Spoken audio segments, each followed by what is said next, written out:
Democracy isn't just about elections. It's not just that every 2 years or 4 years I cast my vote. Democracy has to be a daily practice. And so we need to really start thinking about how do we give voice and place to our citizens in between elections. So that space in between is one that I think we need to really think about much more seriously. And I don't just mean, again, going to a town hall, but it's about how do we give voice in between elections to citizens to actually be able to hold government accountable, right? Mm, Because if you elect someone and you don't like what they're doing, well, you can't really do anything until next time, right? You're voted, and then you right. can kind of not vote for them. But when you're allowed to have citizens' assemblies and you're allowed to be involved in the policy making and the government decision making, you are then able to hold government accountable in a different way. I think the other part of that is really to make sure, again, with, and I think this is something citizens assemblies do, is to be able to make sure that policies reflect the preferences of citizens. I mean, if you look at this country, whether it's gun reform or abortion, policies don't really reflect the preferences of the majority of the people, right?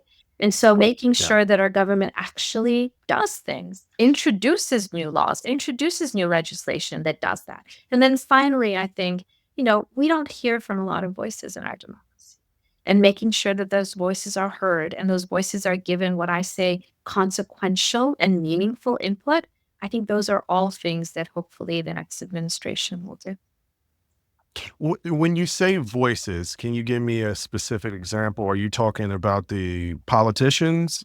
Are you talking about the policy makers in the politician's office, like the staff? Are you talking about lobbyists?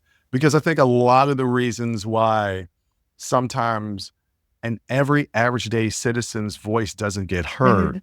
is because they don't have the money or the power behind them that lobbyists do. Mhm. So, which voices are you specifically speaking about that you would want to hear more from? Average citizens. I want the average Everson. citizen to feel empowered. I want the average citizen to feel like their voice matters. Okay. Oh. Okay. So, what do you say to the skeptics who worry about increasing citizenship involvement Really. might slow down the decision making process of policies and make the government less efficient? Like, if you have too many cooks in the kitchen, nothing really gets I done. think that's a terrible skeptic. I'd love to take on that skeptic because I don't think that government decision making can get any slower than it currently is. Right. I mean, really. Yeah. And I don't think we have the right cooks in the kitchen. And again, like Mm. citizens' assemblies is not meant to replace our representative democracies. Citizens' assemblies are really meant to strengthen the tie between government and citizens. I mean, that relationship right now is really broken. And the only way to try and strengthen it is for government to show that it really does care about what average citizens have to say, and to bring them in the fold and to give them a seat at the policymaking table. So this couldn't happen overnight. Of course, like you're not going to change the way things are done overnight. Mhm. How could we implement this process so that maybe in your children's adult lives, right? That the democracy will be the way it's Mhm. was intended to be. Yep. I call it a utopia because it's not what it is right now. It's never been that way in my lifetime. But you're right. It's not a utopia. It's the way it's supposed to Mhm. run. So how can we implement these processes so that we can get there? Wow, that's a really big ask. So we have launched a small organization called the Federation for Innovation and Democracy North America that's trying to accelerate and sort of raise awareness and accelerate the number of citizens assemblies in the United States.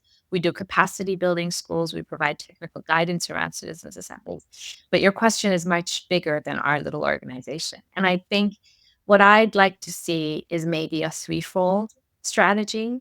The first part of it is I think we need to come together collectively and accept that our democracy is not working the way that it needs to. And I think we need a really big communication strategy around this. Like democracy is not like the voices of average people are not being heard, They're not involved. I think that what do we expect from our democracy? What do we want our democracy to be? Because I don't want to call it utopic. I want to call it real.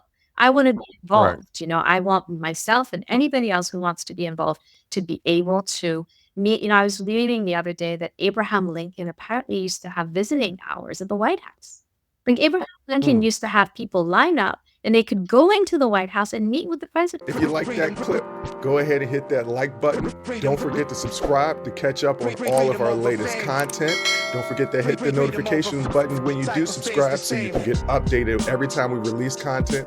We release content every day, whether it's an actual show or clips from the shows. So go ahead and subscribe, like, comment. Also, don't forget our Patreon page where you can find our Talking Straight-ish and After Hours Uncensored episodes. That's patreon.com/unsolicited perspectives. But once again, thank you again for listening to Unsolicited Perspectives. I'm your host, Bruce Anthony, and I'm going to catch you next time. I'll holla.